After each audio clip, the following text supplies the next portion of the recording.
Eu tava dormindo. Ai, eu tava dormindo, gente. Vou pôr de novo. Oiê, oiê, povo. Olá, eu sou a Leca Rocha, atriz, e interpreto o seu caso virtual de relacionamento bizarro aqui. Morava em Natal, em igreja pacata, onde a gente já tá tudo grumidinho, onde já não tem mais onde encontrar homem. Sabe que todo mundo daquela regiãozinha já casou? A gente só olha pra cara do pastor e fica procurando. Vai procurar quem? Quem nascer vai ser pequeno. Não tem o que fazer muito, o desespero começa a bater. Eu não sei como é o culto aí na região de vocês, mas na minha era aquela coisa. As irmãs se aprontavam toda pra se encontrar um namorado aonde? Na igreja, só que não tinha mais aonde procurar. Se aparecesse alguma briga de puxar o cabelo só com o olhar, era feia, porque era aquela coisa, gente, ia achar aonde? Então, às vezes, tinha umas excursões, uns grupos que vinham de outro lugar e sempre tinha visita de estrangeiro. Isso era uma coisa muito importante, não na igreja, mas na regiãozinha. Então, a gente ficava de olho, apesar que se o cara não fosse religioso, já era uma coisa que todo mundo falava que não, porque ia ser julgada lá dentro da igreja mesmo. Dia de culto era toda uma preparação estética, lógico, dentro das regras da igreja, para saber se de repente o tio, o irmão de alguém da outra cidade estava vindo visitar e conhecer. Sempre as garrinhas, os olhinhos ali abertos, porque a gente queria se casar e ter uma família. Quem que não quer? Outra coisa, eu não sou uma pessoa hipócrita. Todo mundo fica falando que, ai, igreja, comunidade, família, vamos unir, vamos nos ajudar. Mas fica assim, uma irmã esfregando o macho na cara do outro. As que são casadas ficam esfregando a felicidade, sim. As que estão namorada e noiva, fica lá passando aquele dedo com anel para todo mundo ver. Tem sim essa concorrência, não me vem falar que não tem. Dito isso, o alvoroço começou quando o pastor avisou que um tipo de grupos de cristãos, que amigos e até um parente dele que morava na Noruega, que também pregava o cristianismo lá, ia visitar o Brasil e ia assim dar uma passadinha na comunidade. Aí imagina, juntar a questão de ser homem com a questão de ainda ter oportunidade de se relacionar e sair daquela regiãozinha que a gente morava. Óbvio que já começou o burburinho e todas as irmãs comentar e imaginar, Noruega, viking. Viking é aqueles loiro barbudo com os facão na cintura. A gente tinha a imagem daquele, né, da série que a gente assiste, ué. Se a sua igreja não é assim, não vem aqui generalizar, não vem aqui encher o saco falando, ah, porque não é... Eu tô falando da onde eu estava indo. Tô falando da minha região. A briga já vinha de uma irmã puxar o cabelo da outra para se aproximar mais perto do filho do pastor no culto. Aí vocês imaginem quando se solta a palavra gringo, evangélico, e a maioria era ali pastor, alguma coisa assim, tinha algum cargo importante lá na Noruega. Deu outra, né? As tranças das irmãs começou a se soltar, a saia começou a encurtar e o fogo começou a subir.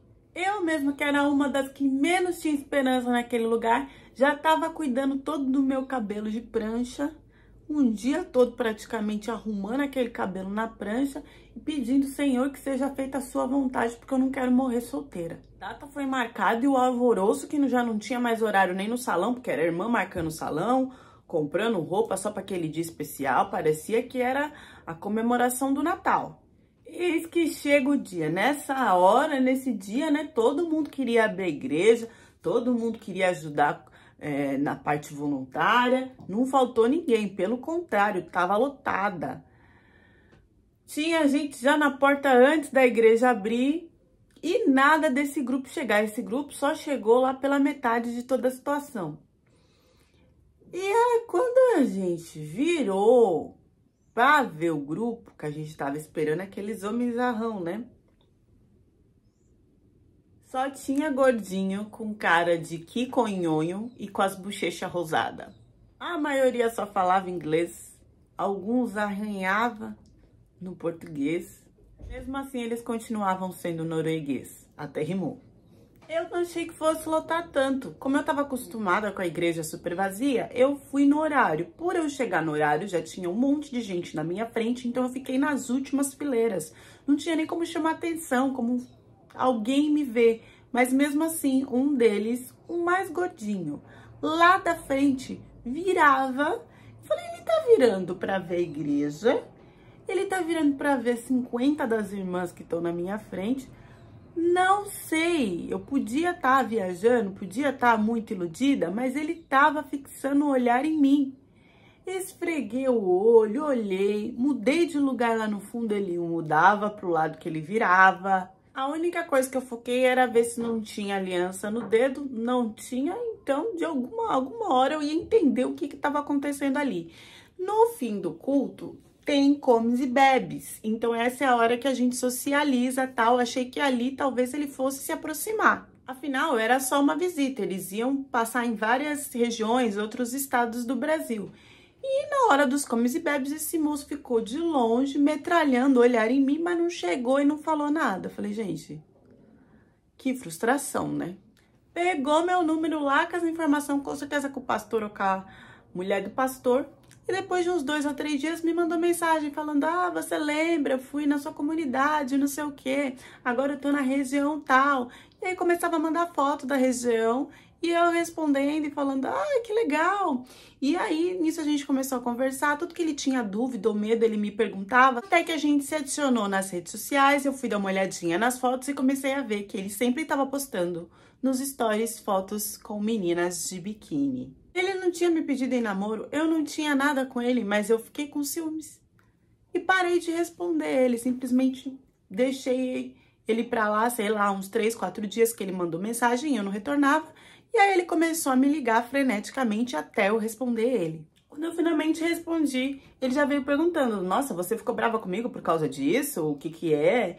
E a gente não tem nada, então você tá gostando de mim? E eu falei, não tô gostando de você. Foi você que me olhou primeiro na igreja, foi você que pegou meu número. E aí começou a um ficar jogando a bola pro outro, até os dois confirmarem que um tava afim do outro e pronto, tava tudo bem. Depois disso ele fez uma chamada de vídeo, eu fiquei quieta olhando pra cara dele e ele falou que sentia assim alguma coisa por mim, mas achava que era impossível porque a gente tava muito longe, então ele não pensava que eu também concordava com essa coisa toda de distância. E eu falei pra ele que eu não concordava, mas pra um começo de namoro que a gente não pode se tocar e nem se envolver, até que poderia dar certo. E ele falou, bom, mas eu não quero esperar tudo isso, já então que você também compartilha do mesmo sentimento que eu tenho por você, a gente vai resolver isso já. Nisso, gente, ele estava indo de região em região porque queria conhecer a maior parte do Brasil com um grupo de amigos que ele veio para cá. E do nada ele falou que ia cancelar uma parte da viagem, que ia voltar para Natal para me conhecer melhor, para ficar mais perto de mim e dependendo do que acontecesse, a gente já podia até casar. Eu não sei como que é na igreja de vocês, mas na minha igreja é muito mais certo que você converse 1 mês, 2 meses com a pessoa e depois já case. Tem gente que espera 1 ano? Tem. Mas tem gente que é mais conservadora que quanto mais rápido, melhor. No caso, ele pensava dessa forma. Então, ele voltou para Natal. A gente ficou ainda, foi 1 mês mais ou menos, sem se beijar, sem nada, sem toque algum, tá? E a gente organizou, assim, uma cerimônia super simples com o pastor para que firmasse a nossa relação. E a parte de casar mesmo com papel, ele falou que eu poderia fazer lá na Noruega. Assim, a gente conseguia resolver as coisas antes que precisava pra eu ir pra ficar, e não sei o que, não sei o que. Lembrando que tudo isso não foi assim num passe de mágica. Esse tempo que ele tava fora, eu rezava todos os dias por ele e pedia que queria ter um relacionamento. Tanto que quando ele voltou, ele já falou em casamento e já resolveu tudo com o pastor. E aí eu virei um dos nomes mais importantes dentro da igreja, porque foi a única que conseguiu ter um contato com um dos noruegueses, que agora estava indo não só para a Noruega, mas para ser esposa de um pastor de lá. Eu não sabia onde ele morava, eu não sabia como era nada, mas o importante era todo aquele glamour que eu tinha ganhado naquele momento. Era pergunta atrás de pergunta, era o pastor que pedia para eu dar testemunho de coisas que eu ainda nem tinha ido, mas eu já estava dando testemunho de que era milagre de Deus. Foi através da oração. Eu não sabia, mas o pastor da minha igreja tinha esse objetivo de conectar depois o culto dele lá da Noruega online para as pessoas assistirem, como se fosse um bônus.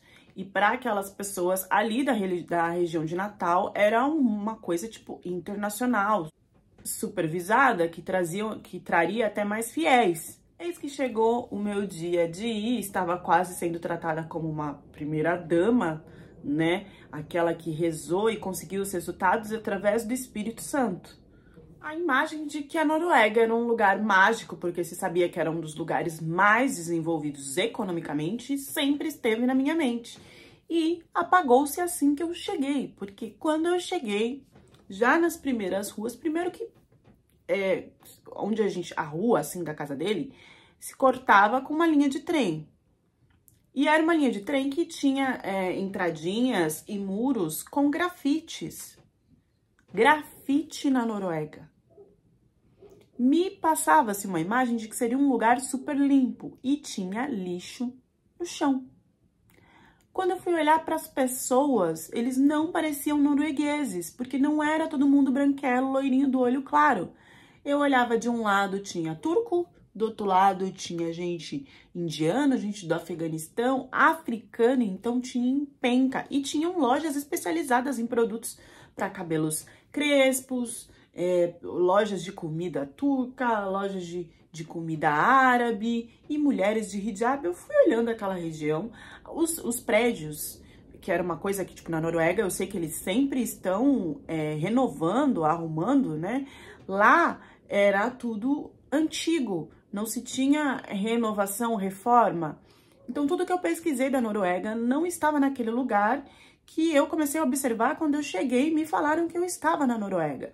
Só mais pra frente eu fui entender que, na verdade, eu estava em um bairro de comunidade, como se fosse um gueto, ou seja, onde várias pessoas, vários imigrantes se juntavam para viver e para tentar uma vida. Então, era um lugar afastado do centro, ou seja, ele não tinha muita condição financeira, e era um lugar que não era escolhido pelos noruegueses para se viver, porque não se tinha lá o conforto e a condição que eles queriam. Mas para quem estava querendo começar uma vida melhor em outro país, era super aceito. No caso, os imigrantes. E era lá que ele, como norueguês, morava tipo colado, do lado, assim, né? Na divisa de um bairro para o outro, vamos se dizer assim. Ou seja, o culto que ele dava era, na verdade, na maioria para africanos e era nesse lugarzinho. O que quer dizer que ele não precisava morar ali. Se ele morava ali perto, a condição dele também não era tão boa. E ele não era esse pastor gigante, famoso que eu tava imaginando. Outra coisa que eu fiquei também muito zureta é que eles têm canais de TV que falam sobre a religião. E esses canais, eles ficam o dia inteiro passando sobre mensagens, sobre ensinamentos. E não eram só canais, tinha a TV, o rádio e jornais. Então, era mais do que só viver os seus dias normais e depois ir para o culto. Você vivia aquilo intensamente 24 horas por dia. E me deu um certo tédio. Mas vamos combinar que, mesmo com tudo isso, a região ainda era mais confortável e tinha mais qualidade de vida do que aonde eu morava no Brasil. O reboliço começou depois do casamento, porque depois do casamento é que se veio uns toques, né? Que se veio a atracação toda. Beijo, não tive problema nenhum. Começamos lá, no vai e vem, no bem e bom. O que aconteceu? Ele começou a estimular lugares em mim que nunca ninguém tinha feito nada. E eu não percebi que ele estava estimulando a parte de trás, somente com o dedo. Tava lá. E eu não... Sabe quando você não percebe? Você tá sentindo que, tipo, tá gostoso lá tudo que a pessoa tá fazendo, mas você não entende muito bem aonde que tá sendo tocado. Até que eu comecei a entender aonde que tava sendo tocado e o pior, que eu estava gostando. Então, na primeira vez ele já tava lá tentando alguma coisa com as mãos, com os dedinhos. E aquilo me deu uma sensação boa, tanto que eu não pedi pra parar e deixei seguir. E fiquei muito assustada depois, tipo, gente, é algo novo e que, ok, estou com meu marido, estou experienciando e está tudo bem. Ponto. Já nos outros dias foram evoluindo dos dedinhos dele lá atrás pro cabroco dele mesmo lá atrás. Que não era uma coisa muito grande, então... Não sei se por causa disso ou não, porque nunca tentei com outra pessoa, mas, gente, foi como se fosse uma varinha mágica. Me deu sensações boas, eu gostei. Eu falei, bom, se ele sabe fazer, se tá rolando, se tá tudo bem pros dois, a gente segue o fluxo. Nisso, cortando um pouco a parte relacional, indo para a parte dos cultos, era uma meia dúzia de gato pingados que ia no culto dele e sempre mais africano. Ele tinha muita amizade com o homem africano. E ele começou a marcar reuniões que não podia ir mulher, porque eram coisas que o homem tinha que resolver da igreja, era sempre com esses africanos, me direcionou para o tipo de roupa que eu tinha que usar, sempre manga comprida, nada com decote, coisas que eu não via em outras partes da Noruega, quando ele tinha a possibilidade de me levar para ver, mas que ele queria que eu ficasse desse jeito.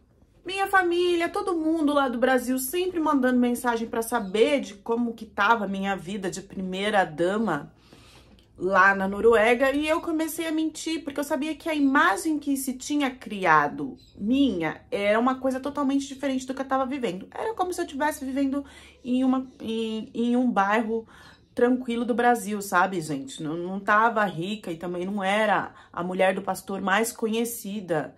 Enfim, a gente começou a fazer um material para se conectar com as pessoas do Brasil, então era tudo pela internet. Fotos nossas, da região onde a gente estava dando culto e tal. E nesses posts começaram a aparecer comentários, dos quais eu fiquei assustada. E eu meio que apaguei antes dele ver, porque eu fiquei com vergonha do que estava escrito e eu também não sabia se era verdade. Caso apareça o botão de hypar nessa parte dos comentários, que é só arrastar para a direita ou para a esquerda, clique no hypar e ajude gratuitamente esse vídeo a subir. Eu lembro que uma mulher escreveu no post assim, nossa, ele deixou de ser bichinha? Desse jeito. Eu apaguei aquilo e aquela mulher escreveu mais umas 5 vezes, então eu fui no direct conversar com ela. E eu não me apresentei como esposa do pastor. E aí ela falava, nossa, mas você não conhece, você tá fazendo parte da organização desse homem, mas você não conhece o histórico dele? Porque eu não sei se ele mudou ainda não. Porque ele sempre deu um testemunho aí na Noruega, quando eu estava aí, quando eu visitava, de que ele sempre se relacionou com homens, de que isso era pecado e de que ele conseguiu se reverter e parar de fazer essas besteiras, rezando e jejuando vários dias e pedindo para o Espírito Santo, e que agora sim ele era um homem hétero que gostava de mulheres e que estava ali, virou pastor para ajudar homens na mesma situação. Gente, eu não sabia desse tipo de história, ele nunca tinha me contado nada sobre isso. Como eu não tinha comunicação com todo mundo lá do culto, porque cada um falava uma língua, era uma doideira toda, ele falava a maioria das vezes em inglês para todo mundo entender, mais ainda do que norueguês, porque às vezes tinham mais imigrantes recém-chegados, e eu nunca tinha escutado nada sobre isso. Eu fiquei um pouco assustada dele ter essa fama, achei que essa mulher poderia, sei lá, tá querendo o meu lugar, tá querendo incriminar ele. Eu deixei isso passar, eu não comentei com ele sobre o que ela tinha me mandado. Só que como eu que estava organizando essa parte da internet, esse tipo de piadinha e de comentário para mim no direct chegou mais umas 10 vezes. E aí não tinha como pessoas de regiões diferentes que já tinham visitado a Noruega ou que estavam na Noruega, no caso brasileiras, e até brasileiros, saber de uma história igual, porque os detalhes eram o mesmo, se ele não tivesse falado isso em algum momento. Eu achei que era uma hora que eu tinha que conversar com o meu marido. Eu fui conversar com ele, e ele pela primeira vez ficou muito bravo, porque era algo que ele jamais tinha falado assim, que as pessoas estavam querendo tirar ele da missão dele, que o demônio estava envolvendo todo mundo e não sei o que, e veio com esse tipo de papo. E que ele falou, meu amor, eu compareço todos os dias, você sabe como que a gente se dá bem, tanto fisicamente como emocionalmente, como que você pode acreditar numa coisa dessa? E óbvio que eu escutei o meu marido. Eu vi a verdade no olhar dele. E realmente ele comparecia todas as noites, não tinha por que eu pensar uma coisa dessa. Até que começou uma coceirinha no meu furico. Essa coceirinha me fez pensar o quê? Desde pequena eu tinha uma questão de ter infecção, porque eu não sabia me limpar direito, né? Quando você limpa, tipo, a frente, que mistura com a sujeirinha de trás, dá lá não é nem infecção, né? É uma coceirinha que você passa uma pomada e resolve. Mas como eu tava em outro país, eu comecei a tentar procurar alguma brasileira, alguém que pra saber até de remédio, porque eu fiquei com vergonha de contar isso pro meu marido. Eu não sabia nem como é que ia funcionar o médico lá pra mim e tal. Que remédio você não pode comprar assim. Então eu fiquei meio perdida. E aí falei com uma brasileira que eu comecei a fazer amizade lá, e ela até tinha a pomadinha, me deu a pomadinha pra, tipo, sarar, porque era coisa assim, você passava 3, 4 dias, passava. E foi isso que aconteceu, passei 3, 4 dias e sarou. Só que aí começou uma ardência. No que começou uma ardência, gente, eu ia no banheiro, eu não conseguia fazer. E caía um pouquinho de líquido vermelho. E aquela coisa que parecia que tava virando uma flor. E eu, meu Deus do céu, que é isso? Aí agora eu vou ter que falar, eu vou ter que ir no médico, porque não tem muito o que fazer. Mesmo assim, eu ainda fiquei enrolando, porque essa tal dessa minha amiga sabia que não só quem faz isso por trás, mas muitas pessoas têm a tal da hemorroida. A minha família, tipo, era uma coisa genética, era uma coisa hereditária, todo mundo tinha, então com certeza eu ia ter. E tava estourando ali naquele momento. Então ela me passou várias coisinhas naturais, tipo banho de assento e não sei o quê. Mas tinha toda uma pomada específica, uma coisa que tinha que fazer, né? E aí eu acabei tendo que ir pro médico pra ver essa situação, mas eu fiquei meio que anulando, sabe? Quando você vai fazendo outras coisas e nunca que marca, porque você faz o banho de assento, aí dá uma aliviada, aí desaparece, depois volta de novo, aí você vai lá, passa a pomadinha da coceira mesmo e resolve. Sabe quando que você vai passando pra frente a situação? Até que o furico começou a inchar de um jeito que eu não conseguia levantar, que eu não conseguia sentar, que eu não conseguia colocar uma roupa ali, uma calcinha que fosse. E eu comecei a ter febre, comecei a suar, comecei a ficar fraca. Eu fui ficando doente, que no começo ele não ligou. Mas teve um momento que não tinha o que fazer, tinha que me levar no hospital, porque eu tava a ponto de desmaiar, de tanto que eu tava sentindo coisas diferentes no meu corpo. Eu fui pro médico achando que eu ia tomar um remedinho, uma injeção e tudo ia melhorar.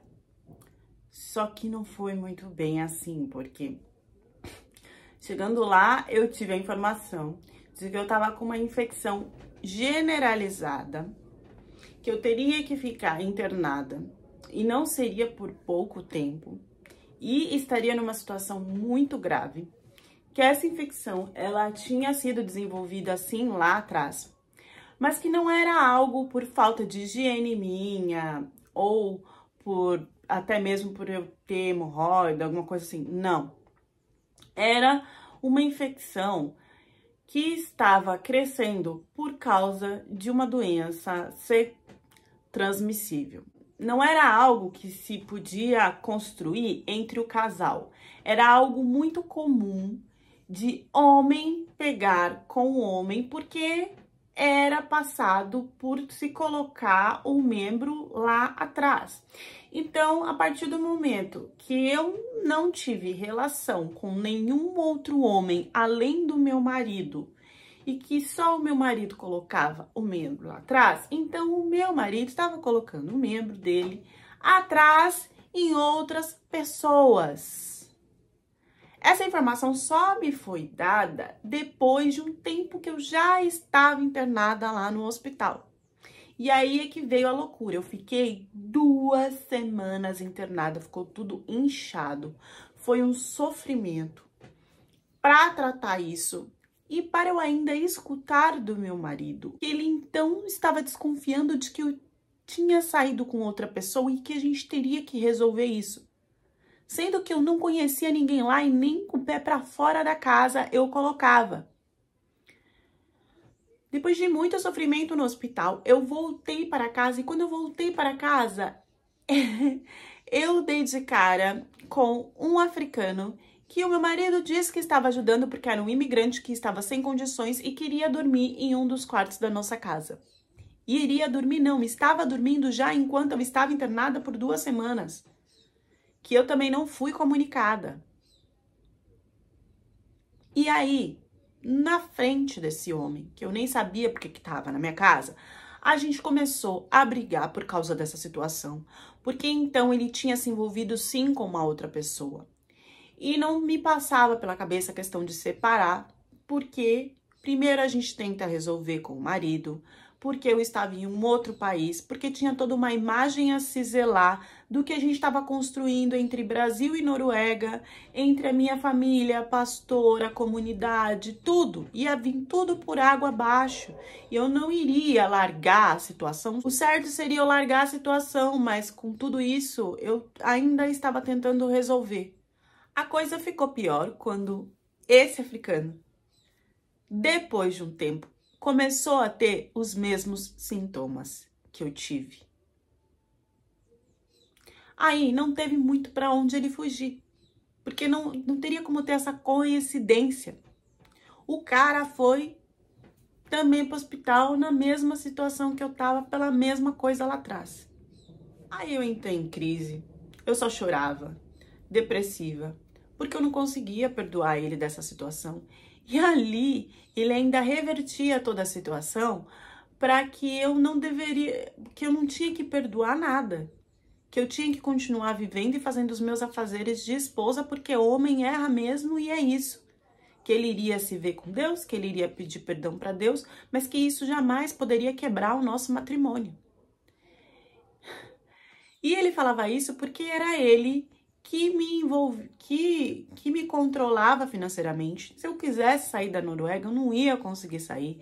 Se eu pedisse divórcio, eu teria que ter algum conhecimento de ir atrás do governo, coisa que eu também não tinha.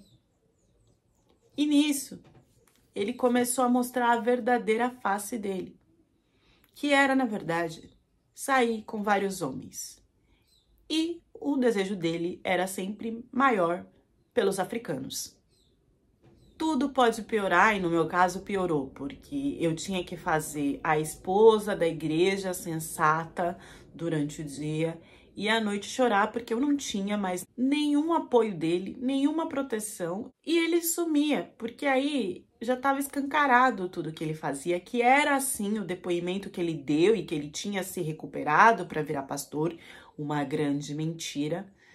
E a partir daí, o desejo dele não era só por esses homens, mas também por mim.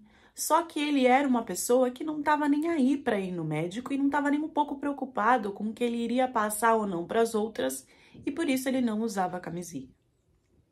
O que aconteceu foi que um dia ele veio querendo as coisas comigo e ele falava que eu tinha que fazer porque isso era uma responsabilidade da mulher de satisfazer o homem, independente dos outros desejos ou dos erros que o marido cometesse no casamento.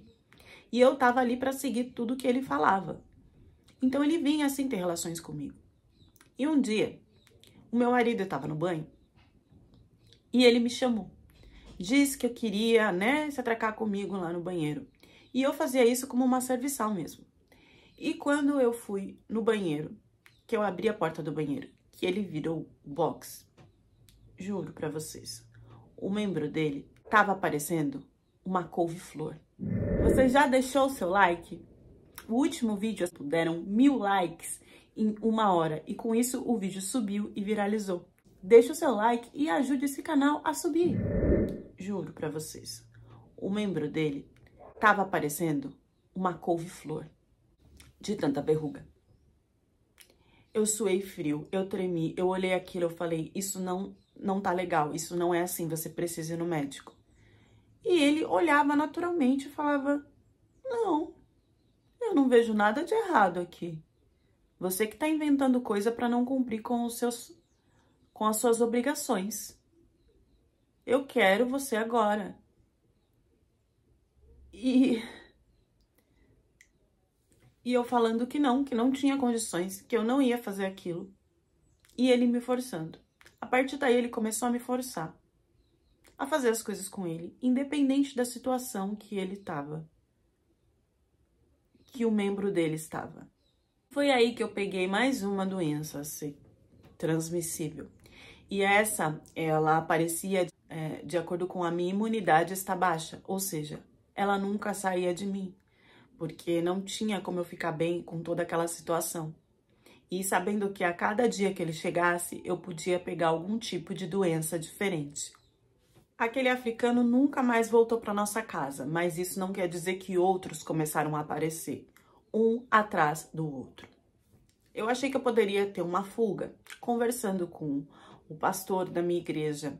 Então eu tentei fazer uma videocall, não com o pastor, mas com a mulher dele, porque eu me sentia mais confortável para falar, porque eu não tinha coragem de falar com a minha mãe e com meu pai. E ela me direcionou, não só para mim, não para minha família, mas para o marido dela. E na cara de pau mais fria possível, eles disseram que eu tinha que conversar e que através da conversa, de oração, de pedido para Deus, o Espírito Santo ia resolver toda a situação. Que eu tinha que ter paciência, que isso ia se resolver aos poucos e que isso não era motivo para eu me separar, para eu tentar sair da Noruega ou tentar destruir tudo aquilo que já tinha sido criado para desenvolver uma comunidade em nome de Jesus.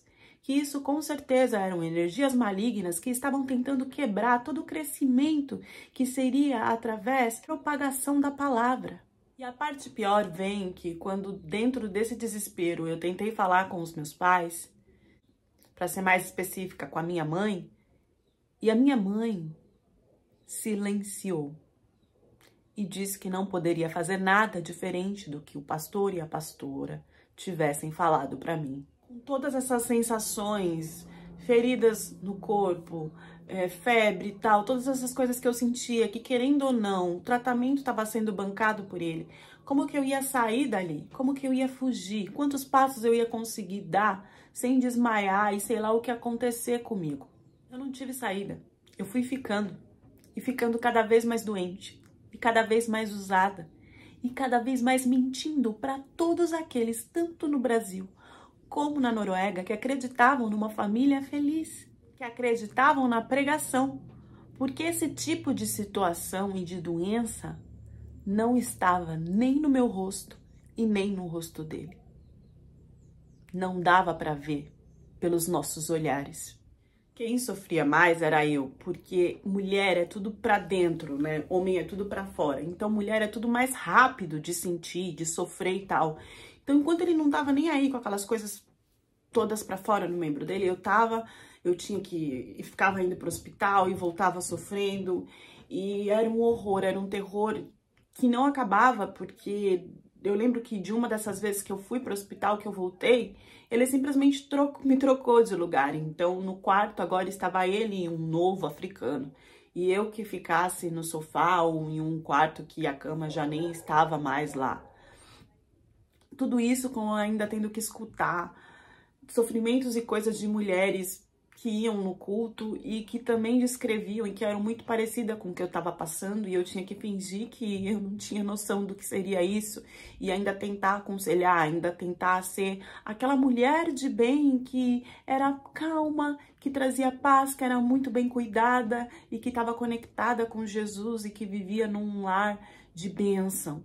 Isso era absurdo, não tinha como, eu comecei a enlouquecer dentro de mim, eu queria gritar no meio daqueles cultos, eu queria falar para todo mundo o que estava acontecendo. O que me salvou foi uma diferença entre nós, que eu tentava me tratar. Ele não, ele fingia que estava tudo bem. Teve uma hora, gente, que sabe, aquilo lá tava assim, roxo, tava puro cascão, descascando. E umas coisas penduradas, era horrível de se ver, eu tinha pesadelo, eu vomitava, eu não queria comer, eu passava mal, e isso atrapalhava e voltava toda a minha imunidade a ter aquilo que eu já tinha adquirido graças a ele. Era um ciclo de terror que foi interrompido, porque óbvio que a hora que ele caísse no hospital, ia ser difícil para ele levantar. Porque a inflamação, a infecção generalizada que ia dar em um homem nesse estado que ainda se sentia pronto para ter relações com quem quer que fosse e que ainda achava cara que aceitasse porque achava, só podia dar no pior resultado possível. O que acontecia, gente, é que esses tipos de doenças, às vezes mostrava para fora do membro e às vezes desaparecia. Então, quando desaparecia, ele se conectava com novos parceiros sem avisar nada. E aquilo que ele foi proliferando ali, teve uma hora que explodiu na boca de vários. explodiu quando ele foi para o hospital, que não se sabia nem quando mais que ele iria voltar, porque a situação era tão grave que ali levaria um tempo para se cuidar. Então ainda me direcionaram a falar que ele teve um problema no coração, que ia ter que se cuidar. Só que a minha palavra não valeu de nada, porque ele já tinha se envolvido com muitos homens. Já estava todo mundo mais ou menos entendendo o que estava acontecendo ali. E foi nesse tempo que eu tive como me tratar. Tentar procurar algo pequeno que eu fosse para trabalhar, para sair dessa situação. E aí sim eu tive apoio tanto de outros imigrantes como de brasileiras, para quando ele voltasse, eu já não estivesse mais ali, já estivesse correndo atrás do meu divórcio, tivesse largado tudo isso de igreja, de comunidade, que eu não queria mais saber, jamais. Eu aceitei sim ficar num quartinho de uma menina que estava tentando a vida lá. E foi a partir daí que eu comecei a construir, tentar me reconstruir, porque a parte pública na Noruega não é assim maravilhosamente bem, dependendo do que você for fazer, de cirurgia, enfim. E foi me arrastando, que eu fiquei muito tempo da minha vida, porque esse cara ainda conseguiu se recuperar, ainda conseguiu voltar e dizer que eu tinha que perdoá-lo, que era o mínimo que eu podia fazer para ele. E ainda atazanar minha mãe, atazanar os pastores e me colocar como uma vilã que tinha largado ele no pior momento, que ele precisava de mim porque ele estava doente. Porque eu tinha prometido que seria na saúde e na doença, na tristeza e na alegria. E que quando o caldo entornou pro lado dele, eu simplesmente desapareci, mesmo estando em um lugar onde na cabeça dele eu não conseguiria sobreviver sozinha. E sim, o pastor e a pastora ficaram do lado dele.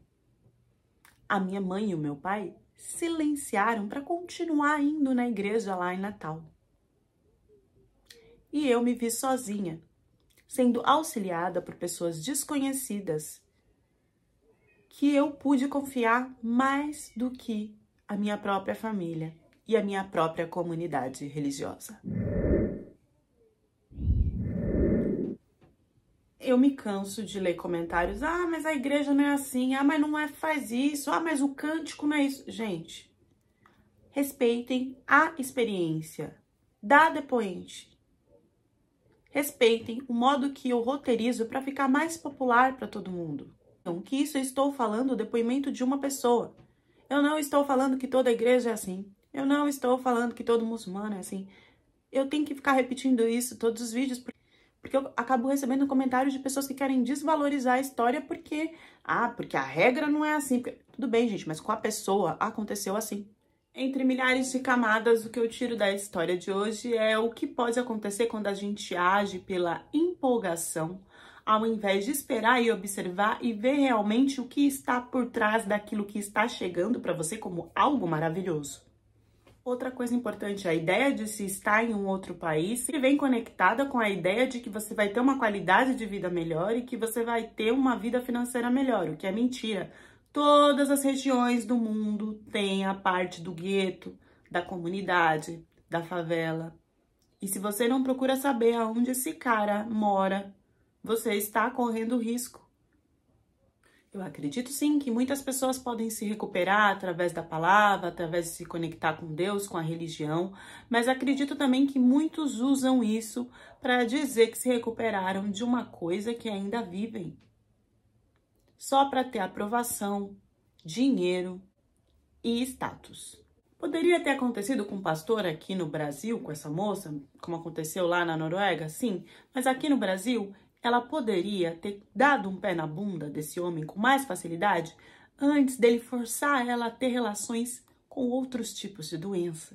Lembrando, gente, que a história ela é um resumo, eu nem coloco o tempo que foi de uma situação para outra, eu conecto tudo porque o objetivo é a reflexão do que não se pode fazer, do que tem que se ficar alerta.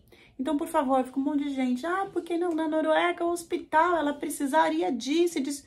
Gente, o objetivo aqui não é se conectar a detalhes de como se é feito ou não no país, e sim do que aconteceu com essa mulher e como que a gente pode se proteger para que não aconteça com mais nenhuma de nós. Deixem as reflexões de vocês nos comentários e até a próxima história do canal.